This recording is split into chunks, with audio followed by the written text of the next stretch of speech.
ہے، لڑائی گھر گھر میں پہنچ گئی ہے۔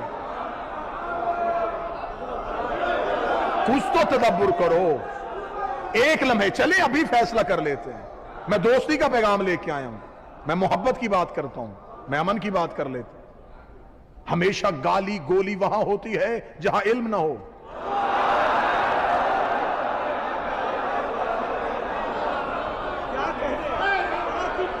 اندھیرا گولیوں کی ترتراہٹ سے ختم نہیں ہوتا، اندھیرا بھگانے کے لیے روشنی کی ضرورت ہوتی ہے۔ نفرتیں نہیں، گالی نہیں، تنقید نہیں، محبت کے ساتھ بھی تو بات ہو سکتی ہے، تو محبت سے کر لیتے۔ کس بات پہ بحث ہے؟ خاندان کے بزرگ، گھر کے بڑے، گھر میں لڑائی ہو تو وہ کہہ دیتے ہیں کہ بیٹا لڑائی کس بات پہ ہے، اسے وجہ بتائی جاتی ہے تو وہ بزرگ بیٹھ کے یا بشا جی کوئی نہ کوئی حل نکال لیتے۔ چلے اتنے پورے ہندوستان سے جگہ جگہ سے لوگ اس قدیمی اور روحانی مجلس میں شریک ہیں، تو آج سیدہ کے عنوان سے اس مجلس کی دوسری نشست میں اس مسئلے کو حل کر لیتے ہیں، محبت سے کر لیتے۔ ادھر بھی کتابوں کے ڈھیر ہیں، ادھر بھی کتابوں کے ڈھیر، ادھر بھی روایت دکھائی جا رہی ہے، ادھر بھی روایت دکھائی جا رہی ہے۔ ہم جیسے جو لوگ ہیں، میں اپنے آپ کو آپ میں شامل کر رہا ہوں، میں ہمیشہ ممبر پہ کبھی بھی میں خطیب ذاکر نہیں، میں امام حسین علیہ السلام کا ایک ماتمی ہوں۔ ہم پریشان ہیں کہ ادھر والی دلیل ہے، ادھر والی دلیل ہے، اس کا حل نکالتے ہیں۔ کیا لڑائی ہے؟ کیا بحث کیا ہے؟ کہ جی بحث یہ ہے علی واجب ہے یا مستحب۔ اچھا صرف اتنی بحث ہے؟ تو اسے اگر ہم کوئی ریفرنس نہ دیں، عقلی دلیل سے حل کر لیں، تو میرا خیال ہے کہ دلائل کی زبان جو ہوتی ہے وہ حوالوں سے زیادہ معتبر ہوتی ہے۔ ٹھیک؟ کیا لڑائی ہے؟ علی مستحب ہے یا علی واجب؟ ٹھیک ہے، اسے ابھی طے کر لیتے، ابھی یہ سارا مجمع جج بن جائے گا، میں دلیل دیتا ہوں، یہ فیصلہ کر لیں۔ مستحب کی شریعت میں تعریف کیا ہے؟ دادا بہت دے چکے، پورا مجمع خاموش بھی ہو جائے مجھے بارے میں، لیکن دلیل کو ذہن میں رکھنا۔ مستحب کی شریعت میں تعریف کیا ہے؟ آپ نے کہا نا علی مستحب ہیں، تو تعریف کیا ہے؟ محبت کے ساتھ جواب دیجیے، بڑی محبت کے ساتھ۔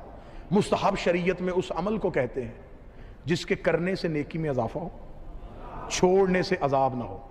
قبلہ میں ٹھیک کہہ رہا ہوں؟ آپ کی تائید میری دلیل بنی۔ مستحب اسے کہتے ہیں۔ مولا کے انتہائی محبت کرنے والوں، میرے لیے بڑی، میں احترام کرتا ہوں علماء کا، جو علی کے نوکر ہوں، جو مولا علی سے محبت کریں، آل محمد سے محبت کریں۔ یہ مجھ جیسے طالب علم کی مجلس سننے کے لیے آئے ہیں، دور سے آئے، میرے لیے قابل احترام۔ میں انتہائی محبت کے ساتھ ان سے استفادہ حاصل کر رہا ہوں کہ اگر میری بات میں ہلکا سا بھی فرق ہو تو آپ پلیز مجھے روکیے گا۔ مستحب اسے کہتے ہیں جس کے بجا لانے سے نیکیوں میں اضافہ، چھوڑنے سے عذاب نہ ہو۔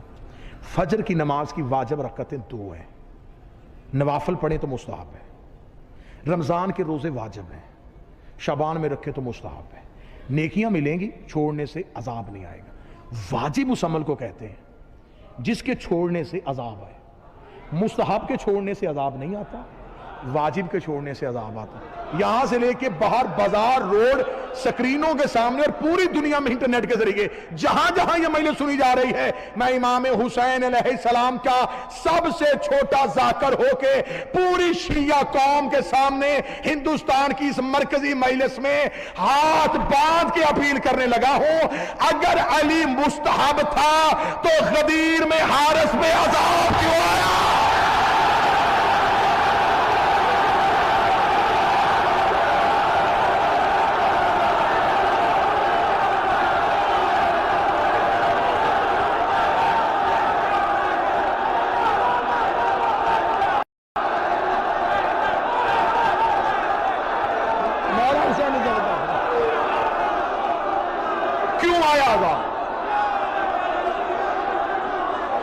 یا تو مجھے قرآن کی حاشیے پہ لکھ کے دیں کہ اس نے لا الہ کو چھوڑا تھا، اس نے محمد رسول اللہ کا انکار کیا تھا، اس نے انکار کیا تھا علی ولی اللہ کا۔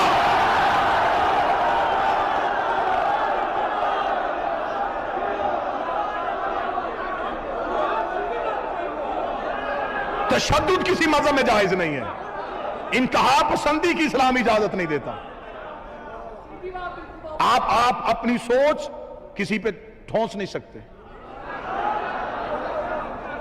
علم سے بات کر لیتے، دلیل سے بات کر لیتے۔ کیوں آیا تھا غدیر میں حارث پہ عذاب؟ کھڑا بھی نبی کے قریب تھا، اور قرآن فیصلہ کر چکا تھا۔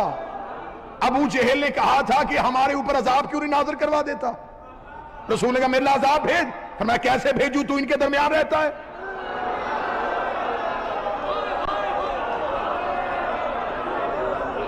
ابو جہل پہ عذاب نہیں بھیجا،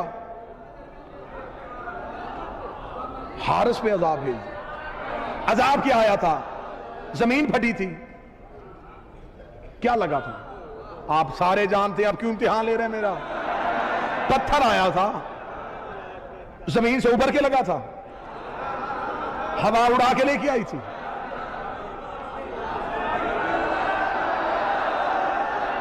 یہاں سے ابھر کے لگتا تو مولوی کہتا حادثہ تھا۔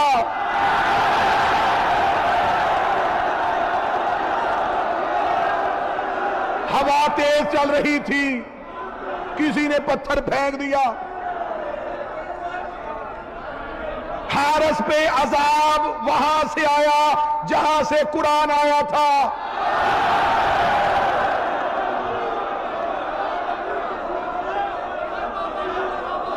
وہ جو آیا تھا وہ کیا تھا؟ پتھر۔ کدھر سے آیا تھا؟ آسمانوں سے۔ چلو پھر حیدرآباد یہ بھی فیصلہ